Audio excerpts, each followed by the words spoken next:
All right, well, guys, welcome. Thanks so much for being here today. I did think it was rather interesting the similarities in our topics here at the beginning because I think we are all in a very interesting season of our lives, seasons of the church, seasons of our countries. All kinds of things are going on.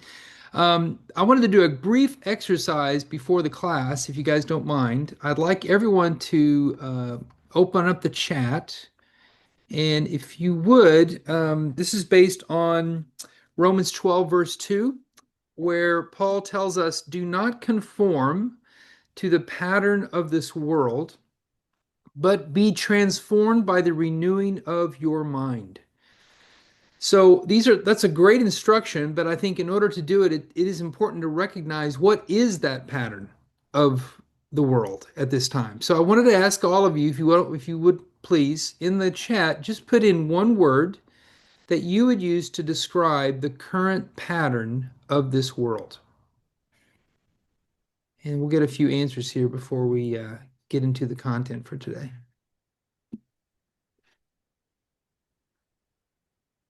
Chaotic, okay. Ooh, tribalism, narcissism, divided, individualistic, self-focused, defensive, greed, busy, unkind. Wow, guys, there's a lot of patterns out there. Bipolar, comparing, scary. Yeah. So I think just looking at that list, I think we should all say thank you to Paul. Okay. Great advice, Paul. But there's a lot of patterns. But again, if we don't recognize those patterns, they are so subtle and they can saturate our thoughts, they can saturate our moods, all kinds of things. So I think one of the things that really inspired me a couple of years ago was learning more and more about how the early century church navigated that season of its existence when it was being persecuted, when it was not an established entity of any particular country or nation. And how do they survive those times? And some of the heroes that I stumbled upon are people that we would now call the Desert Fathers or Desert Fathers and Mothers. And they really did tap into some very deep spiritual practices that now looking back, psychology and neuroscience is looking at what these people were doing in the first centuries, realizing these practices were incredibly helpful psychologically, mentally, emotionally. And so, my class today is going to be about just a couple of those practices from the Desert Fathers. Unfortunately, I'm actually at clinic right now, so I had to pre-record my lesson for us today. So, Robert, in just a second, is going to click the video. I did think this ahead of time, so I'm wearing the same shirt that I wore during the recording. So please don't judge me, or I'm glad you can't smell my shirt right now, but everything should be fine. But I do hope this class will give you a real inspiration to practice some very different ways of connecting with the spirit, even connecting with ourselves, and really recognizing what is the pattern that's already in here that I need to address and disrupt so that I am walking with the spirit. So enjoy the class. Thank you again for being here and take care. Welcome, everyone, to the class Desert Practices for Desperate Times. We all live in a very complicated, challenging, difficult, overwhelming, busy life. And as a result of that, I believe there are some real gifts in the scriptures and actually some really amazing gifts in the example that Jesus gave us that can assist us, especially in the current age that we live in and that we're navigating. So I'm going to share my screen here and share some thoughts that I hope will give us some really interesting tools and equip us to do well in times like these. And as you already know, this is called Desert Practices for Desperate Times. Again, thank you for participating in this. Before we get into anything, I want to ask you, do you notice the guy here in this picture? In case you can't see it, I've made it abundantly clear where he is. I want to ask you to think about yourself in that guy's shoes. Imagine yourself in this predicament, the middle of this desert, what kinds of thoughts would be going through your mind? What would you be concerned about? What kinds of things did you notice or pay attention to? Okay, think about that. And as you're reflecting on that, I have a kind of a similar puzzle to ask you. What if you were in this situation? Okay, what kinds of thoughts are running through your mind? What are your concerns? What would you be looking for, hoping for? I think the point I'm trying to make is that we all have adjusted quite well to life in these circumstances. We have acquired hundreds and hundreds of rules, expectations, laws, all kinds of stuff, so that we can navigate and live in this busy world we call the city or civilized life. Okay.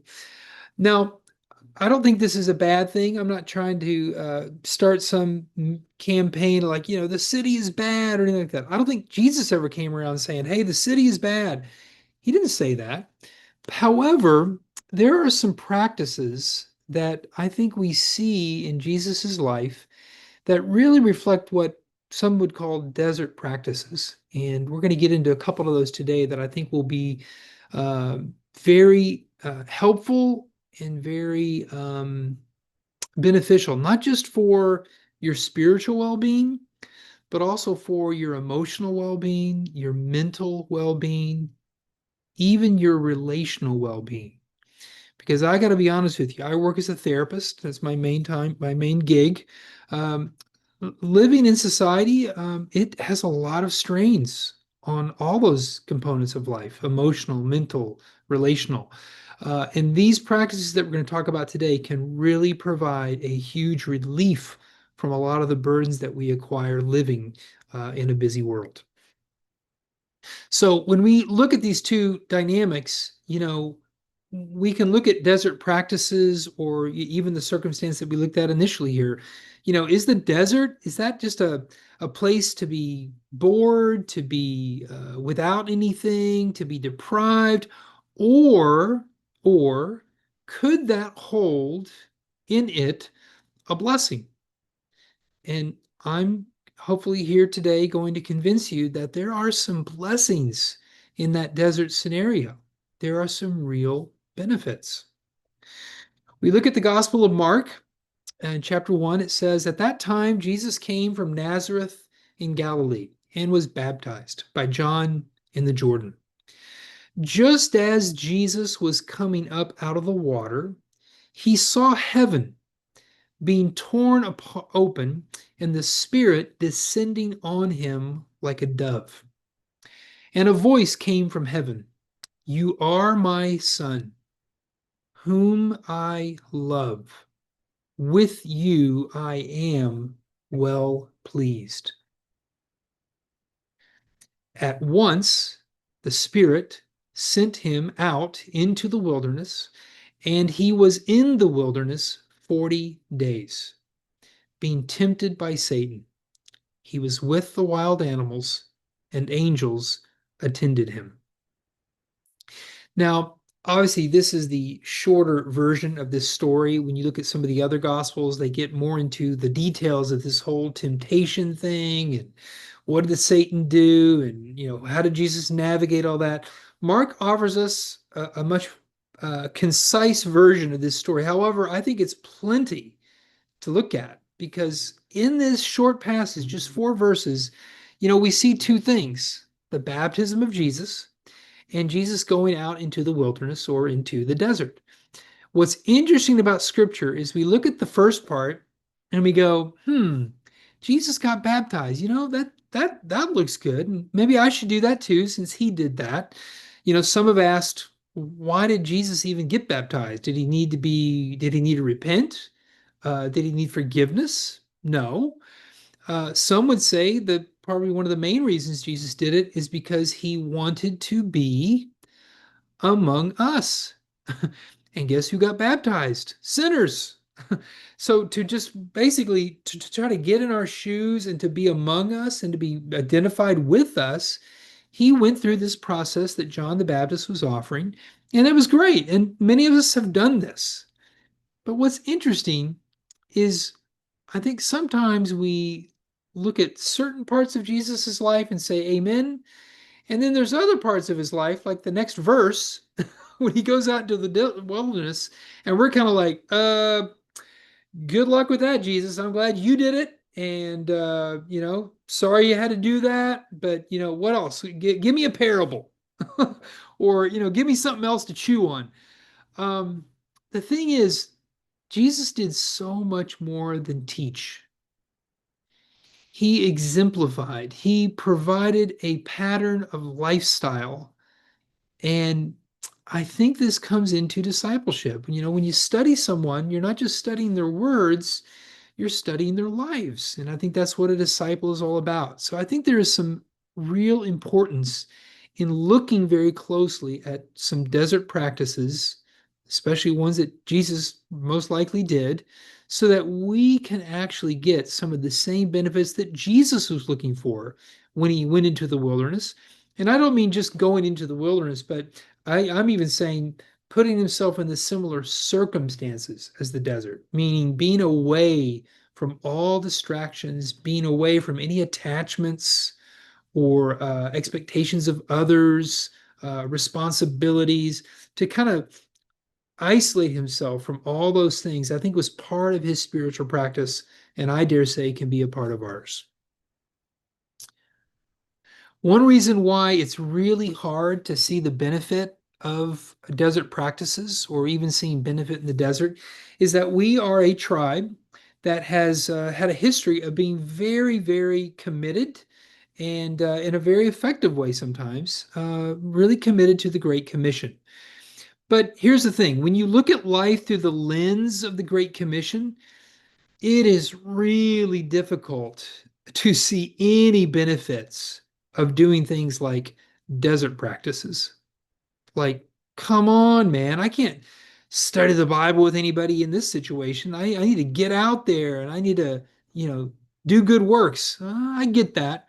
But the thing is, in the desert practices, um, you can implement really well and practice and even develop all the skills connected to the greatest commandment, loving God with all your heart, mind, soul, and strength, loving others as you love and take care of yourself with some of these desert practices that calm you and fulfill you and clarify you, right?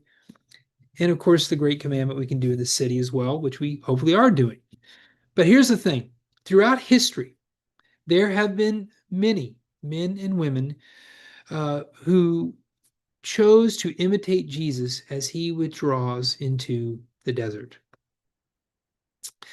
To pass time in the desert means to create a little emptiness and silence around us, to rediscover the road to our heart, to remove ourselves from the noise and external distractions, to enter into contact with the deepest source of our being and our faith.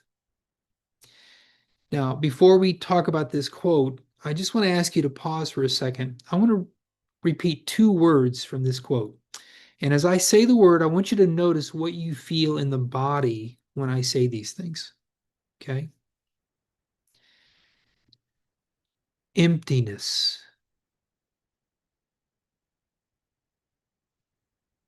silence.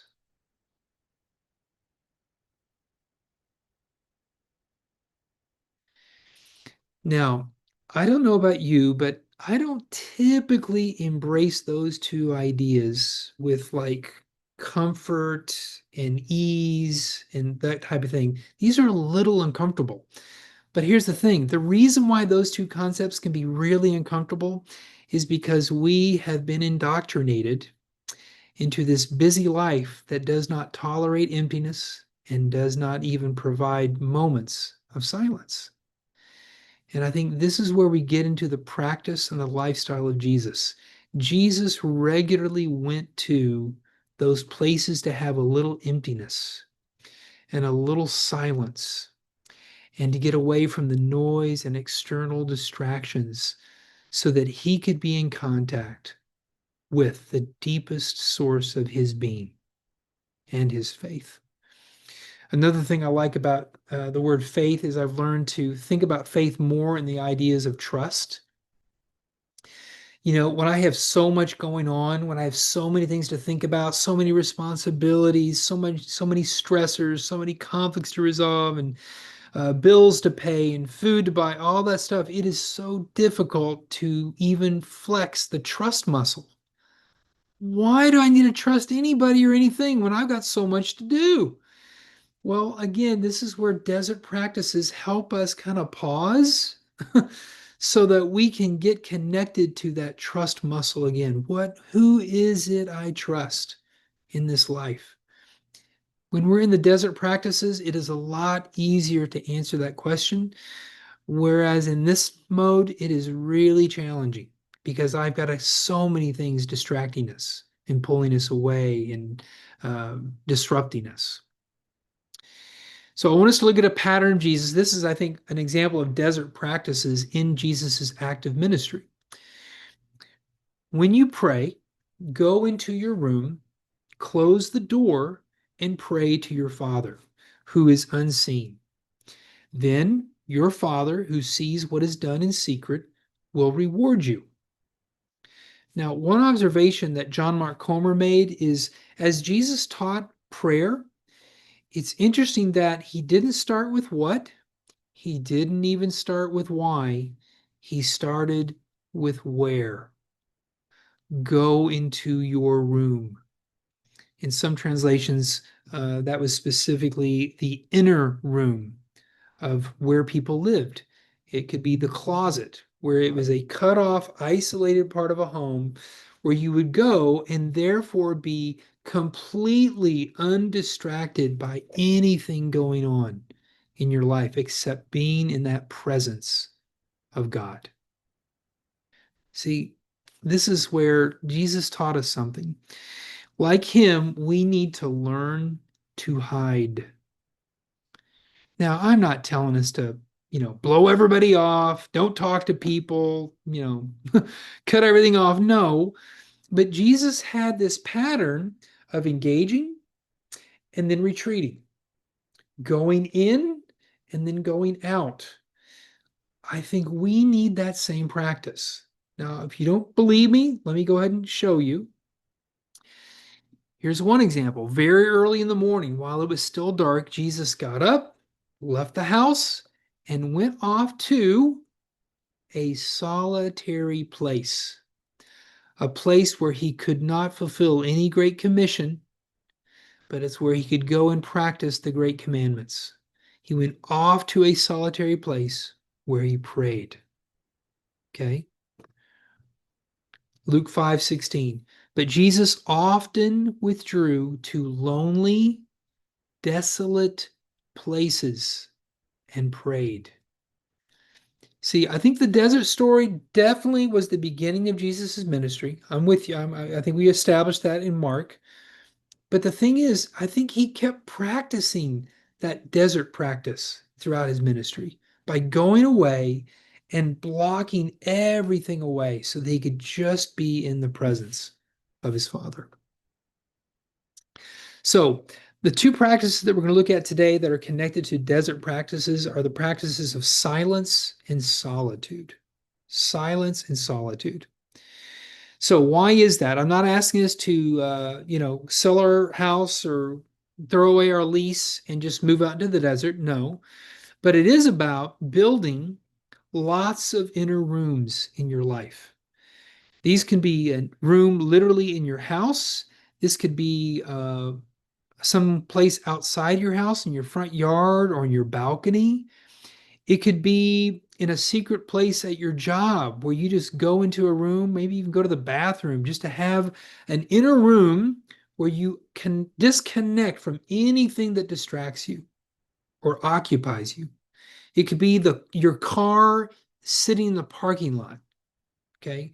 The point is, find and create some inner rooms in your life And the reason I want us to practice this is because I think in some ways, we all live in the city. We all, and just like Jesus, he lived and worked and ministered in cities, clearly, but he also had those moments of silence and solitude, right? So the reason why I think this is super important is because living in this world, we consume a lot. Now I'm showing you food here just as an example. You know, when you consume a lot of food, if you don't digest that food, you will get no nutrients from that food. Digestion is essential, okay? And we have to constantly go back and forth, right? You got to eat, you got to digest. Got to go back and eat some more, and then you got to digest. I think there's some very interesting metaphor here where we have to consume a lot in this world in terms of just our responsibilities, our commitments to people in our lives, our families, our friends. There's a lot going on in the city life.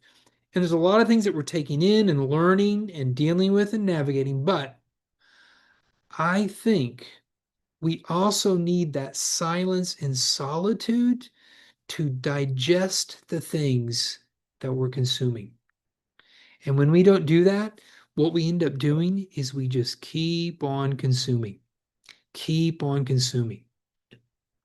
We need that time to process. So, first, let's talk about solitude. Solitude is the furnace of transformation. Without solitude, we remain victims of our society and continue to be entangled in the illusions of the false self. So, first of all, I don't think it's ironic that he uses the term furnace. I think what's implied there is solitude, guys. It is uncomfortable. It is very uncomfortable sometimes. So I want to encourage you, if you take some time to practice these things and give yourself some moments of solitude, do experiments. Maybe do an experiment of a couple of minutes or maybe 5 minutes. Or, as you build up, just keep stretching that time of just being very intentional in solitude, disconnected from distractions, right? So that that presence of transformation can happen. Okay. Again, without that, we are always navigating our false selves. All those things that we have to be accepted by others, to keep our jobs, to keep, our family happy. We all navigate these false selves, and God knows that our true essence is behind that false self. And when we're in solitude, we get a break from all those roles or all those masks or all those hats that we have to practice sometimes. Contemplative prayer is we actually see this in the history of the Desert Fathers in the early centuries of Christianity, where they were finding very, very simple methods of prayer that actually later we looked at and realized they provide incredible psychological and emotional benefits. They were practicing things that they were trying to model from Jesus. The focus of contemplative prayer is not just talking, but primarily it's about just being still, focusing on the breath. I tell people to just focus on the physical sensations of breath going in and breath going out. If it helps to do this with words, you can focus on particular words or sacred words or scriptures. And contemplative prayer in the Desert Father history, that's what they would do. They would sometimes just take a word like holy or shalom, peace, love, just taking a word and just breathing in and just focusing on that one word or that brief text very quietly and still over a couple of minutes. And then again, like I talked about earlier, do experiments, do it at different increments as you get more and more familiar with the practice. Silence. The benefits of silence are numerous. Reducing the blood pressure, it promotes better reflection, improves information processing, it reduces your stress, raises intelligence, creativity, and it strengthens your listening skills.